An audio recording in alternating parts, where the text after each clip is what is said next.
talk to me. What do you think Arsenal should be aiming for this season? I think they've got to build on the last 2 years. I think the last 2 years were good seasons, especially 2 seasons ago, where they definitely overachieved. I think last year, obviously no silverware, but was a good season. I think there was progression from the last season. I think if they're going to progress again, they've got to go one more step and win something. I think personally, they've got to get some type of silverware. Do you reckon? So that's what we're going for from a club point of view. From the fans, like, do you think the fans need to see silverware this season?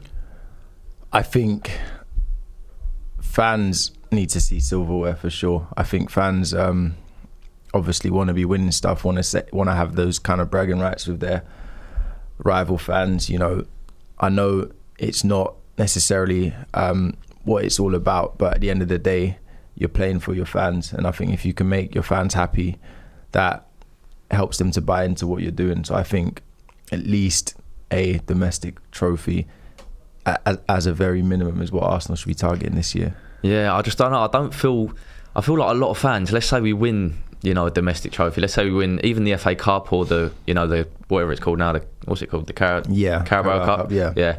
If we win one of them and then don't perform in the league, don't perform in Champions League, I generally don't think the majority of the fan base will be happy. I won't be happy.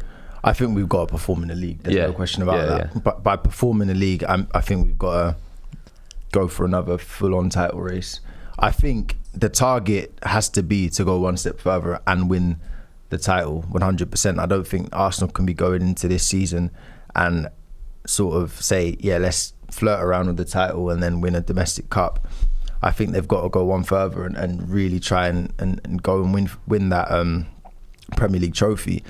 And the biggest threats to that would be Man City. But then for Man City to win that, it would be 5 in a row, wouldn't it? And that's like... Yeah, I just like... We thought that with 4 in a row, though, didn't we? Yeah, I know, but it gets more silly the more you add on. So surely they've got to look within that change room and say, okay, we've learned from the last 2 seasons. There's different lessons from each season. I think the first season, we kind of caught people off guard.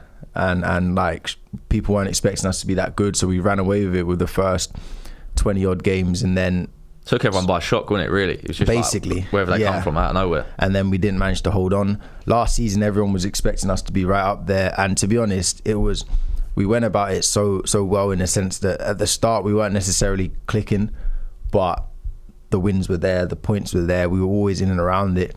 Then we went on a run, but then we dropped points. It's like poor times, and in the end we lost out on the last day. And I feel like if you go all the way to the last day, no one can really, there's not too much you can say about that. But I think, how do you go one step further? The only way to go one step further is by winning it. So I think they definitely have to target the Premier League as a minimum. I just meant from a fan's perspective, let's say we had the exact same season as last season plus a cup, that would still be progression. Yeah. But you can't, like, we can't sort finish, of justify saying we're still moving in the right direction. Exactly, that would be. We can't, let's say, finish 4th and win an FA Cup and say that because I don't think that would be a progression from last season at all. No, and with the league, like you said, if we don't win it, it needs to be a repeat of this season, because there's such little in it now between Arsenal and Man City. For me, right now, I genuinely think it's what players get injured and how long they get injured for. It's something really like little and fine like that.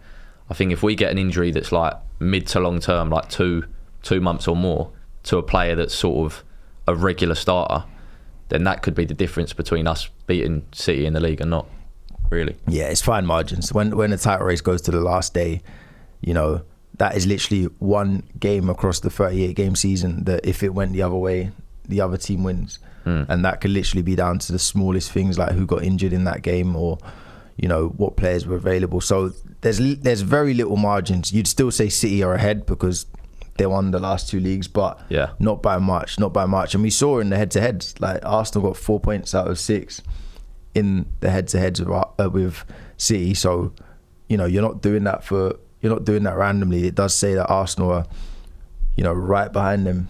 Yeah, and let's just put this scenario: if Arsenal don't win any trophies, right? Yeah. is it still a failure? Because let's say the best case scenario is Arsenal don't win any trophies, but they get to the, let's say, second in the league, final in the FA Cup, final in the Champions League. Like, is that a bad season?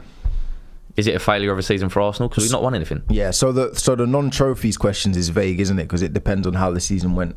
Yeah. I think if you didn't win any trophies and finished third in the league, went out early in the cups, that would be a failure of a season. Yeah, of course. I think if you pushed City right the way we did last year, and let's say had, like you said, serious cup runs, maybe lost in finals or whatever, of course they want to have a winning mentality. That Arsenal want to now bridge that gap between a team that competes and actually wins, so they will feel like they failed. Can we then objectively say that's a failed season?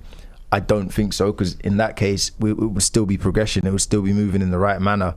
And again, we're up against a Man City team who are probably one of the best in Prem history. It's like, you know, the Olympics are on at the minute and people are talking about eras and stuff.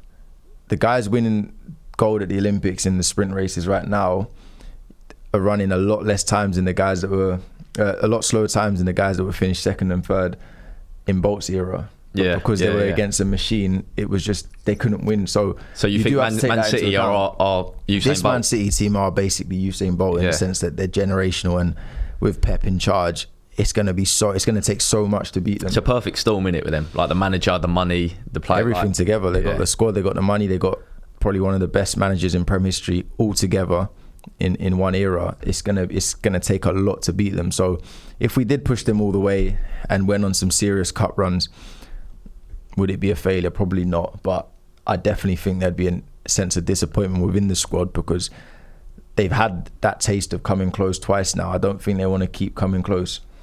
Yeah. Do you think? I mean, you don't think they want to keep coming close. Do you think they've learnt a lot from the last two seasons? The players. You have to. They must have. And what have they learnt? Like, I can see the difference between last season and the season before, in the sense that the season before, Arsenal needed to play the perfect game to beat teams. They needed to really, within 20 minutes, most games, they were 2-0 up, most games.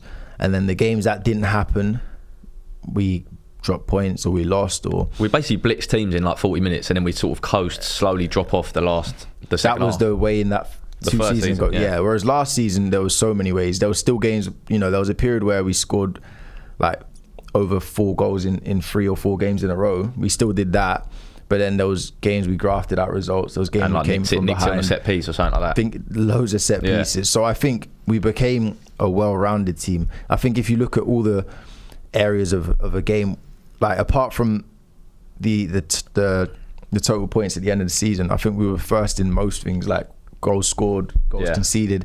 I know at the end of the day, the only one that matters is the total points, but that tells you that we became a well-rounded team. So I think last season was a lot more convincing than the first season, and surely from games like the Villa game or games like the ones that patch we had after Christmas, surely you can only learn from that and become better for it. So I hope the manager has learned from maybe some of his mistakes, and the players must be stronger for it and basically more desperate to make sure those mistakes don't happen again. Yeah, I think what the squad could learn as well is that it's not going to be the starting probably or the best 12, 13 players that are going to only really make an impact. Like when we get to them busy periods around Christmas or the last couple months of the season when it is tired legs, you see it with Man City, they're so good at it.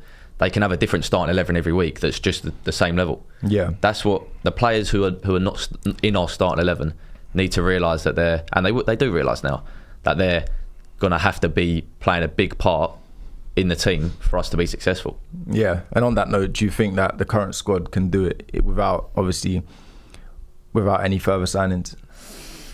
Again, I think we can, of course, because we were so close last season with that squad. Like, if we can definitely match what City can do. Again, I really do think it's down to these little fine margins now, whether it's injuries or whether it's like certain teams you play at certain times, or these really tight really fine margins. Man City, to be more sure, I think we'd need a couple more signings, like to be more confident and give it a better go. Because Man City did miss Haaland last year for a bit. We didn't really have, and De Bruyne. We had pretty much no injuries. Do you know what I mean? So they had that worst side of it, and we only just sort of stayed with them. So I don't know. What do you reckon? I think you can definitely do it, like with a bit of luck and with a bit of things going your way. The current squad can do it, but I think there's a difference between leaving it to chance and hoping you do it versus going out there and making statement signings and saying we're going to do it this year and just giving yourself a better chance, isn't it? Like, as much as we're talking about Arsenal and City, there's probably a third or fourth team that have an outside chance of winning the league. You've always got a chance, but you want to guarantee that. So I still think they need to do a bit more business, but the current squad can do it, and they're young. Like, if you look at the key players, they should all be better this season. None of them should be falling off. Yeah, they're all, you know, Saka 23, Odegaard 24, 25, Rice 25. Mate, they're all coming into their prime. The key players are kind of coming into their prime. Exactly, 23. So we should, on paper, without any further signings, this squad now should be better than last season. Yeah. But do you want to leave it to chance, or do you want to go and make sure we have a real strong chance this season? Yeah, just on that as well, do you think, like, because obviously a lot of them are coming back from the Euros. Declan Rice had 3 weeks off. Yeah. From the Euros final to the day he was back in Arsenal training was 3 weeks. Yeah. And that's on top of having a longer season. That's not 3 weeks after a normal size season. Yeah. So like it's too much, man. Like, and I'm guessing they give him they would have said, like, oh, you can have a bit more time off, but you're obviously going to miss more of the Prem, or you can come back in, but after 3 weeks. So he's obviously going to come back in. He's that type of player, as a lot of footballers would do. Yeah. But the effects of that will be seen towards the end of the season. Do you know what I mean? So I don't know what your thoughts on it, but it's not enough time off, man. Well, no, it's not. That's where squad depth is so important, because, you know, like you said, it's not even 3 weeks after a 9-month season. It's 3 weeks after a pretty much year-round season. Year. Like, yeah.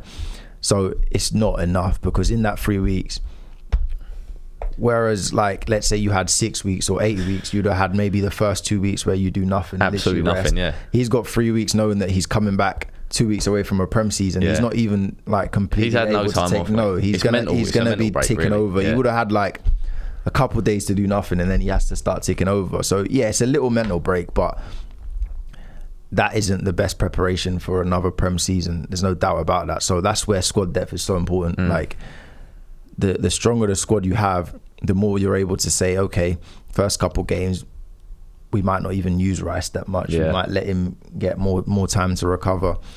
And throughout the season, maybe see if you here and there you can. That's where it's so important, because if you think that you can give a player 3 weeks off after a pretty much year-round season, and then him come in and have another year-round season and be 100% for the whole year, it's not going to happen. So squad depth is so key. Yeah, completely agree, mate.